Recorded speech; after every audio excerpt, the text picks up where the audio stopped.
Kamusta mga drawing? Alam nyo bang hindi pa natatapos yung bangkingan? Dahil nandito na ang isa sa pinakamalupit na merch na pwede nyong masuot. Kasama natin ang De Balaker na isang international motorcycle group na against sa mga kamote riders. Si Joshua Malaki na sobrang solid na artist ang gumawa ng design para sa shirt. Napakaangas! Pagsuot mo ito sa ride. Meron itong off-white colorway para aesthetic din tayo.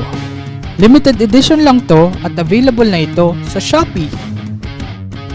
Dahil dito sa Di Na To Drawing, ang drawing lang ay para sa papel, hindi sa taplano.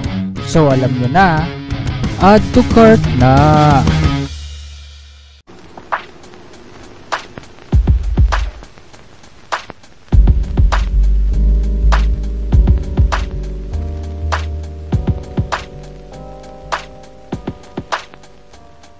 Hi, I'm Alan and welcome to Di Na To Drawing Podcast episode 52.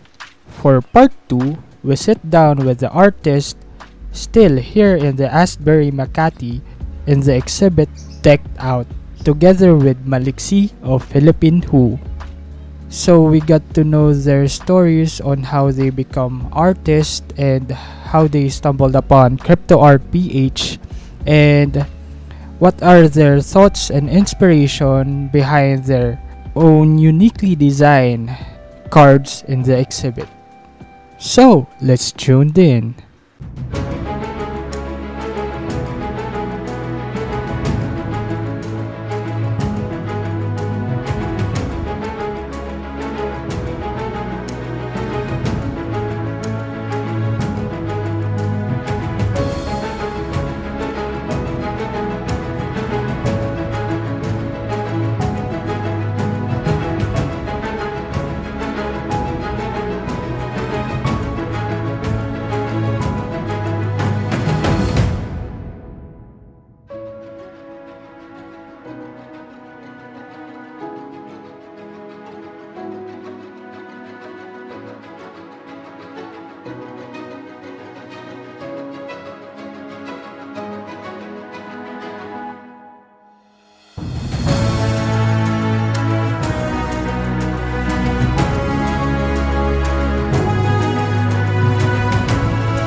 Okay, yung Baraha Collection is collaboration with 47 different artists with different backgrounds and mediums na pinagsama-sama ng Crypto Art PH na gumawa ng sariling deck.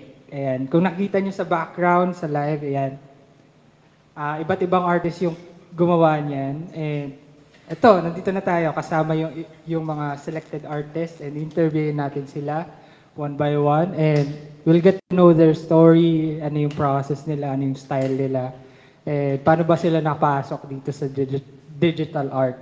So, yun, siguro Maliksi, sabihin ko lang pala yung sa lahat ng mga nanonood ng live and salamat pala sa Bitpinas for simulcasting our live in the Facebook streaming. Sa lahat ng nanonood ng live and sa viewers natin, magiging available ang ating episode for today sa ating Spotify and YouTube ng Di Na To Drawing Podcast. So, sa lahat ng mga hindi nakadalo or hindi nakanood ng live, pwede nyo mapanood yung episodes doon. So, yun, siguro Maliksi, anong ganap ngayon? We're going to meet some of the artists of the Baraha Collection. We are privileged to have them here right now kasi some other artists are in other parts of the country and some are in other parts of the world. Pero yun, we're lucky to have some of them here and we'll get to know them more. First, we have with us today, unang-una, we have Evie Sinclair. Hello. Just say hi. Sorry. Hi, I'm Evie, GM. So, good Evie. Is it late already? It's morning. Oh, it's still morning. So thanks, Evie. Next, we have Sheila. Hello, Nag-workshop kami kahapon. It was a very, very insightful workshop. And then we also have Evie Hong. Hello. Yeah, I'm Abby Hong, and I'm also a collage artist like Sheila. Ayun. So, sabi nga namin, big collaboration. Ito yung biggest collaboration ng Crypto Art PH kasi nga 47 artists with different backgrounds, different parts of the world. And ayun nga narinig natin iba't ibang techniques and styles yung ano nila, yung ginagawa nila sa artistry nila. So, unang tanong natin is ano yung parang process nyo, art style and identity in creating your art? Parang ganun. So, my art style is actually more of, known siya sa mga brush strokes and usually dark ambience. And more likely, because I'm a fan of the Japanese culture, you can see most of my work in Japanese setting and environment. So especially, I like to feature yokai. So yeah, that's what I'm known for. Also, tell us what cards or card. I made a tree of hearts. It's actually it's a bit far. So there. We will show you Yeah. post-production edit of this interview. Yeah, that one. So yeah, that's my my style. Sheila naman, tell us more. Hello, yeah. Yung style ko naman, I think it's, in one word, it's playful. As a collage artist, I think I'm very rooted in play. I used to be like a preschool teacher, so being around kids really like help my creativity. So that's my process, like just like looking at different materials and then having like an idea in mind and then just going at it. What card? 10 of Hearts. Oh, wow. Okay. We will deep dive later some of your art styles, your process, and the stories behind what got into to digital art, ganyan. So next is Abby. For me, my art style is usually nag-iisip muna ako ng hugot. Whether it's something positive or something sad, I usually start with that. And sa process ko in making collages, it's kung paano yung minsan may sobrang daming tabs tayo sa computer. Imagine that na ganun yung utak ko minsan. So marami yung images na iniisip, paano ko siya magagawa sa collage.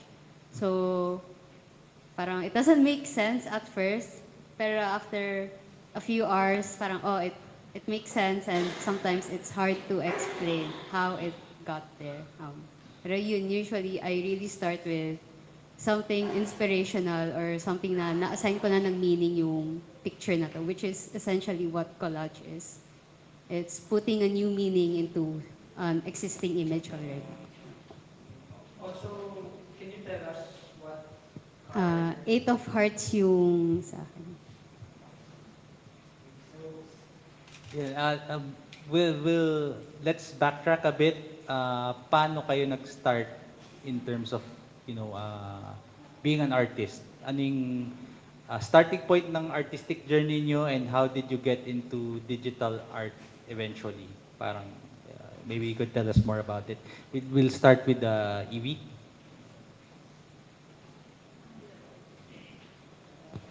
Hello. Actually, I've been drawing since I was a kid. So I started digital art back when I was 14 years old. Then I've been drawing ever since. O anong gamit mo pa nun? Actually, I'm actually trying different medias. Started with watercolor, ganyan-ganyan. But back in siguro 2014, nag-start na ako for digital artist. So, pero I actually don't share my art, like personal lang siya. And then I devoted in actually crypto. That's when I start to sell my art and share my work to different people. How was your experience starting in crypto then? Actually, it was good and scary at first. Kasi, syempre, I have no, I don't know what if people would like it, or yung mga ganong bagay. Pero, it was actually a very big shot for me. That I started parang commission at first, and then eventually people come to me for projects, stuff What like the that. client was from the Philippines or from outside of the I country? actually have both local and international clients as well. One of our project is if you know Dropouts, a charity work for a school in Cavite. So that's one of it. I'm actually also from Aswang tribe. So yeah, eventually they come to me, Aswang. So ayan, it was a good actually run. And then now I'm here in Crypto Art PH. For those of you who don't know, Aswang Tribe was NFT, one of the hottest NFT projects na Philippine-based before playing around with the Philippine mythology ng different tribes. So, yun. So, thanks, Evie. Let's go to Sheila. Yes, tell us more about yung artistic journey towards collage art and then eventually dabbling into digital art. Yeah. Well, I think nandun talaga yung interest ko sa arts because I graduated multimedia arts. And then, so yung background ko talaga is multimedia. Pero early 2000s pa yun, kaya cusp of change yun. Second batch to graduate pa. May Photoshop na ba nun? Wala. Meron na. At saka may flash na nun. Pero meron pa kaming like, studios na manual pa yung pag-print ng photos. Like, it was really an interesting time rin nung, I guess like in Philippine education because it was College of St. Benilde and then they were pouring new resources and creating like classrooms, that had like computers that could do so much na. So parang it was, parang siyang naging surprise na, it was like a wonderful surprise na. Before kasi, iba yung perception about like College of St. Benilde, but then all of a sudden, parang this course that happened like mga early 2000, yun, nag-boom. Parang we didn't know that it was a new industry that was bubbling. Yun yung bagong building na kayo nun? Hindi pa. Oh, wow. Sa old building, isang building pa lang kami nun. So, kaya talagang yun yung background. So, it was classic, parang don't take art. Anong gagawin mo sa art? Hindi naman siya fine art, multimedia art. So it was really an exploration from animation to photography to art appreciation to multimedia business. So talagang yung exposure nun was wide and new. And then, cusp of change. So, magbe-break pa lang yung internet nun. Parang yung joke nga nun, kasi I failed all my accounting classes na, end of the world naman, 2000 na. Kaya okay lang yan. Pero, yun, but I didn't know na it was really like a death of an old world, and then it was the birth of a new world. Because then came like the digital era, na it was either you go into like advertising or education. Or hindi kasi siya fine art. So, hindi ka naman mag-traditional route of like, museum work or cultural work. So, I think yun yung pinaka-interesting about like my artistic journey. So, after studying all of that, I realized, I want to go back to the basics of creativity. And then, so I ended up being a preschool teacher and kind of like participating na in the education industry. And then, side na lang yung art. Parang graphic arts, gagawa ka ng logo, gagawa ka ng poster.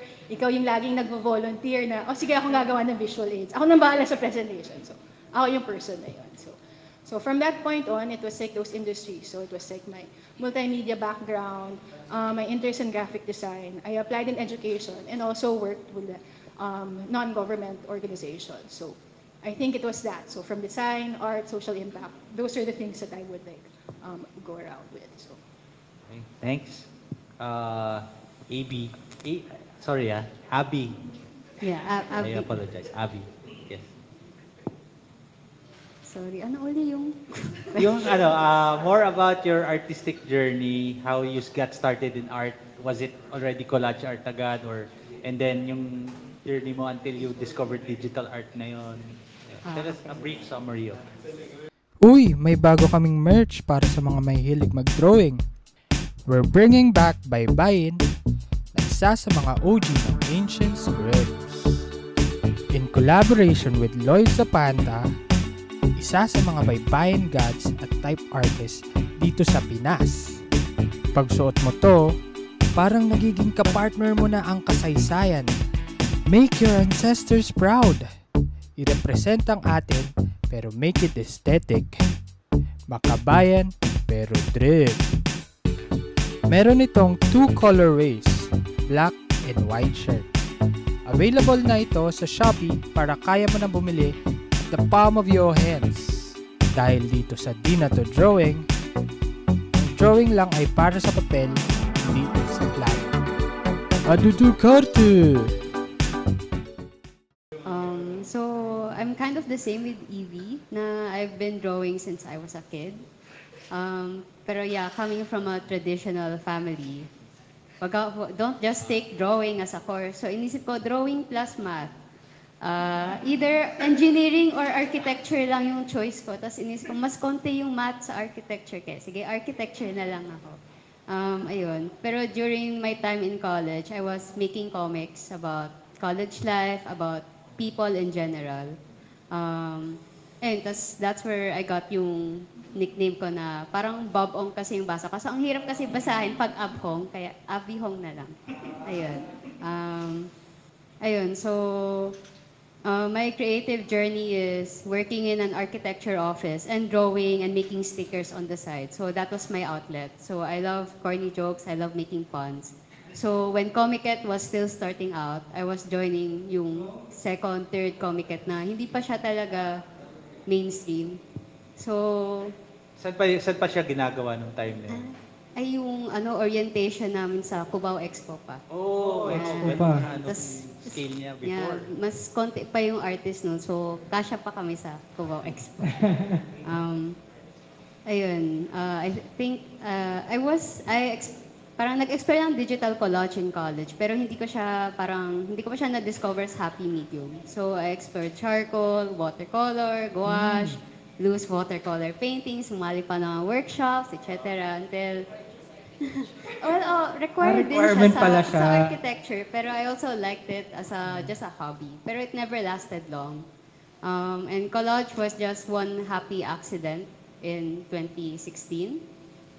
Christmas break from office, so I tried out now, what if I try collage? And then the whole Christmas break, I couldn't stop. I'll wake up at 6 a.m. and I'll sleep at 10 p.m. and the whole time, nung break na yun, I would make collages. I'd just keep making and making and making.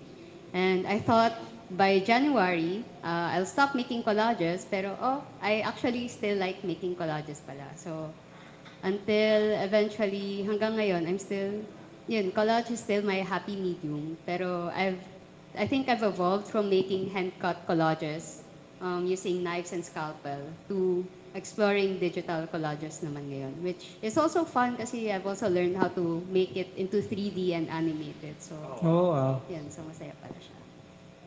Parang nakita ko yung piece niya sa Minto ba yan? Meron kang sa Minto yata eh. Yun nga yun, nakita ko. Yeah, so yun yung, I guess, my experience with with NFTs. When I heard of it in 2020, I was like, this concept is so new and ang gandang avenue niya for digital ownership because of yung public ledger nga siya. So, everyone on the internet can trace sino yung gumawa ng artwork na to, sino yung author nito, even if nag-sell na siya to other people. So, that's what I really liked about it, yung transparency na yun. So, that's what got me started na, okay, I'll see and explore that. And gusto ko lang tanungin sa kanila yung yung parang artist influence nyo. na bakit naging ganyan yung art style nyo? Sino ba yung mga, whether movies, music, or artist itself, sino ba yung mga naging art inspirations? Top of your nyo? mind. Mga top of your mind. Right now. So it doesn't mean sila ang definitive influence ng style nyo. So ngayon, top of your mind, ay ito, teka, anong influence to? Hello. So, sa akin kasi, always God ko kasi talaga si Zenshin. So, actually, artist siya in a web to part, pero pareho kasing, I would really like to explore nga yung sa Japanese culture and sa yokai part.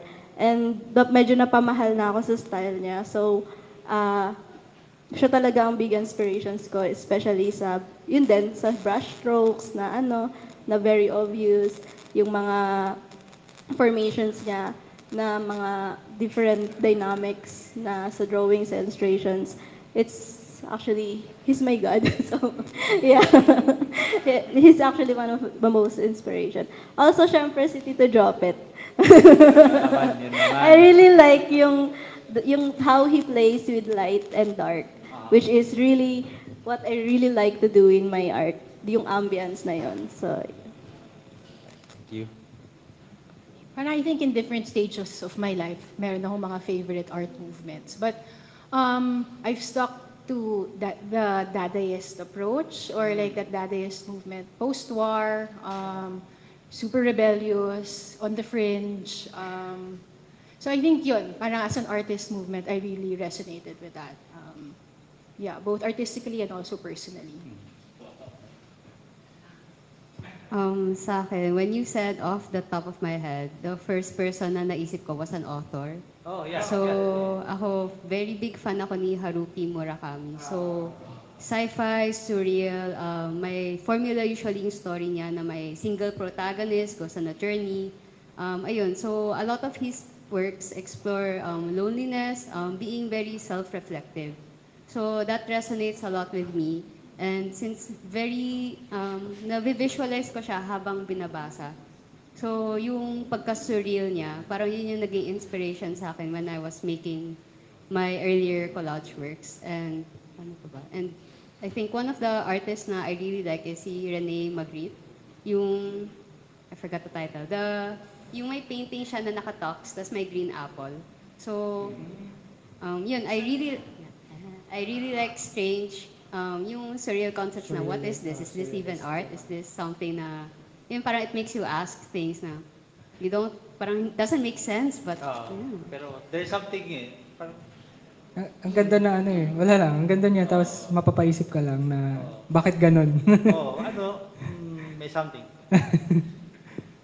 So, going back dun sa influences nyo, dun sa art style and yung paano nyo pagbuo ng art style nyo is, ano yung inspiration nyo dun sa yung mga baraha nyo, yung mga design nyo dun sa baraha?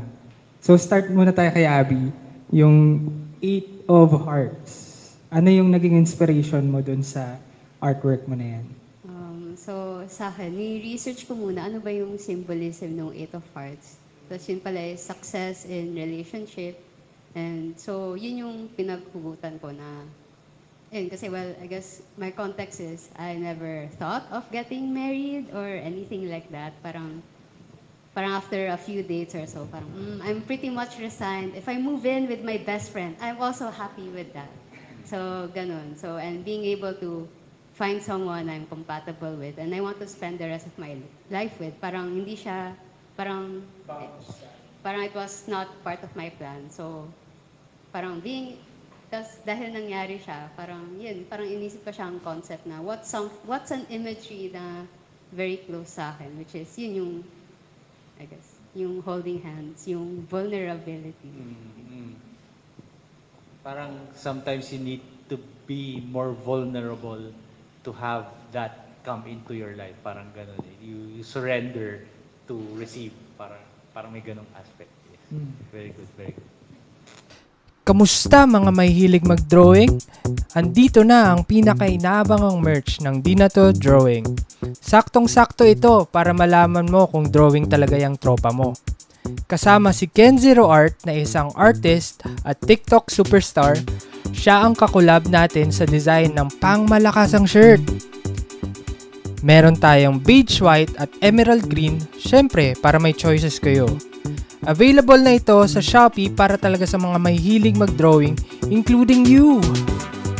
Kada quarter pala ng taon, fingers crossed, pati tuloy ako naging drawing na. Meron tayong artist na i-collab para sa gagawing merch. Dahil dito sa Di Na To Drawing, ang drawing lang ay dapat sa papel, hindi sa plano. Add to cart na!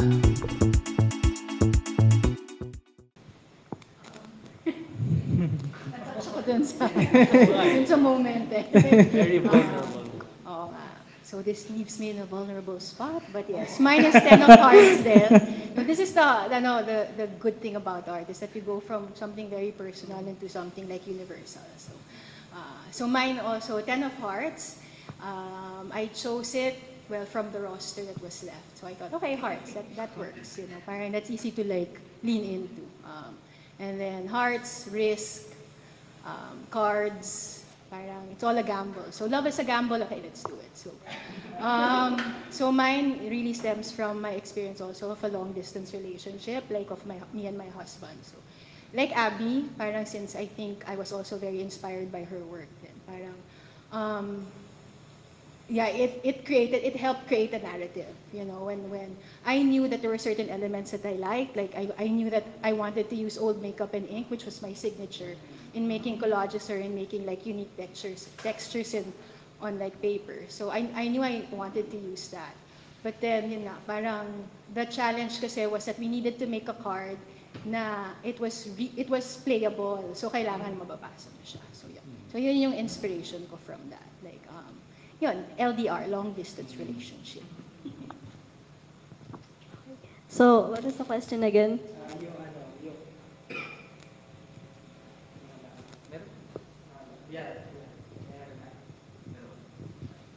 Yung inspiration mo dun sa artwork behind yung dun sa baraha na Okay. piece na ginawa mo. So, again, I made Tree of Hearts. Actually, nung ginagawa ko kasi yung piece na yan, kinda in a very stressful situation in my life. So it's actually kinda dark, and it's actually accompanied with a poem, which is, is it okay if I could read it to them? Sige. Go ahead. So my poem was, famine vexes my soul, lust, pain, envy carve the night, 3 hearts marked by dread. Amidst the shadows, a chilling sight unveiled itself, a tree of hearts beating in unison. Their darkness consumes life itself. Envy, grief, and lust intertwine, casting an ominous shroud over the night. Touched with ruination, their whispers, haunting echo of human abyssal anguish. So, yeah, it's kind of dark and heavy, but it's actually para siyang yung symbolism kasi of those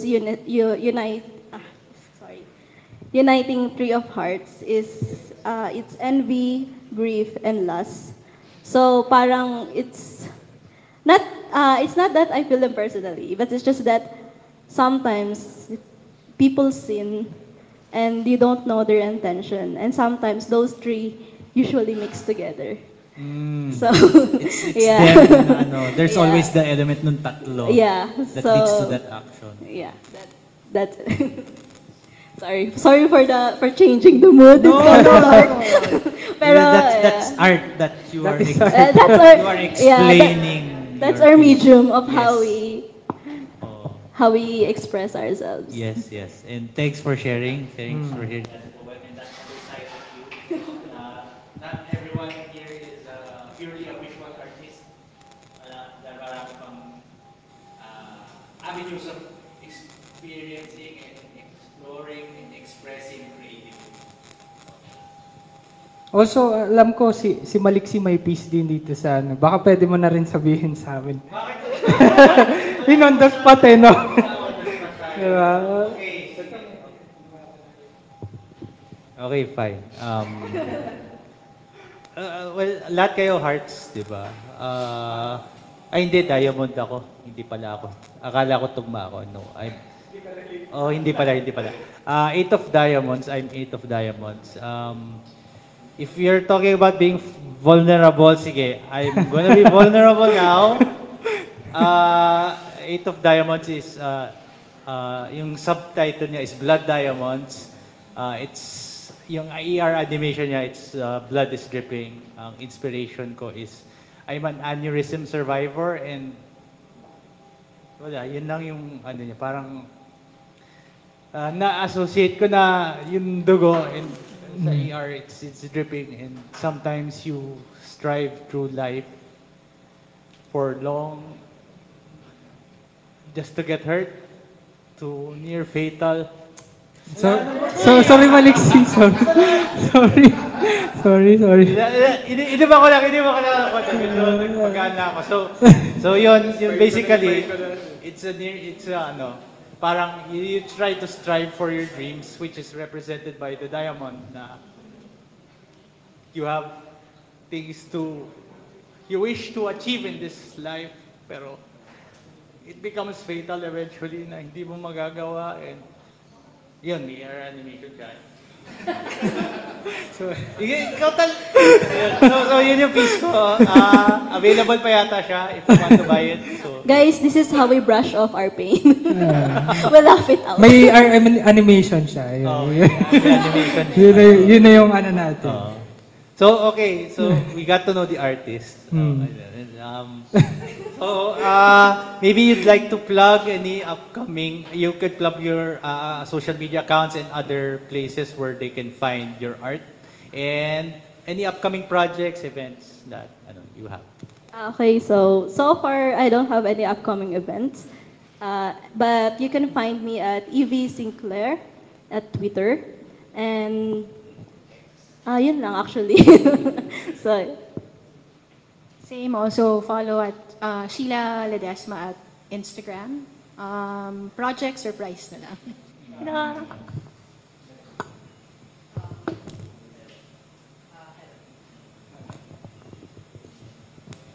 Hello.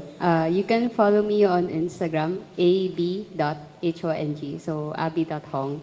I have a few upcoming collage workshops this July. So check out my Instagram for announcements and may something exciting din with a project in Escolta called Confluence. So it's a collaboration of 10 artists and writers. And yun, parang may culmination exhibit kami either by July or next month. I'm not sure.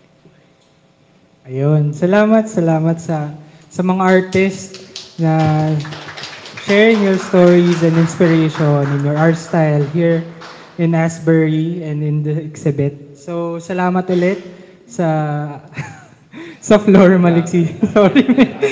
Nabigla.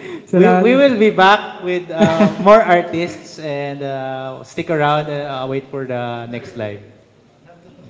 Thank you. So, that's it. That's the end of part 2, and for part 3, we will know the stories of other artists here in the exhibit. Dahil dito sa Di Na To Drawing, ang drawing lang ay para sa papel, hindi sa plano.